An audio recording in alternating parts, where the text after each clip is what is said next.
This is what you can do when you get the objection, we're using a competitor. There's a temptation here to perceive this as a negative answer, but actually it's a good thing. It means that they're investing in the type of product that you're selling. With this in mind, you should respond in that way too. To say, hey, great, so glad to know that you're investing in the concept.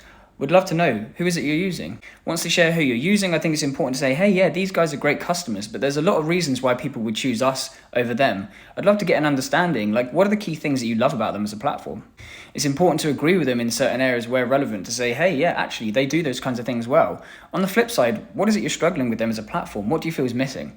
This is where it's important to use open-ended up questioning to say, hey, how does that make you feel? What's the knock-on effect to this? And then be the trusted advisor as well. So you can tell a customer story to say, hey, I spoke with XYZ company who are in a very similar position. They found that when they brought themselves onto our platform, these were the benefits and these were the knock-on effects. Here's some stats around that as well. You can then lead it into a call to action to say, hey, it seems like it might be worth you learning a little bit more around what's on the market in this type of area. Should we set up some time later this week? An important caveat is to find out when their contract is up with the existing partner, because if it's not going to be for 9 to 12 months, then it's important to maybe time your outreach again at a time that's a bit more relevant. But if it's in less than 6 months, it's probably a good time to have that conversation so you can try and capitalize when their contract's coming up to an end.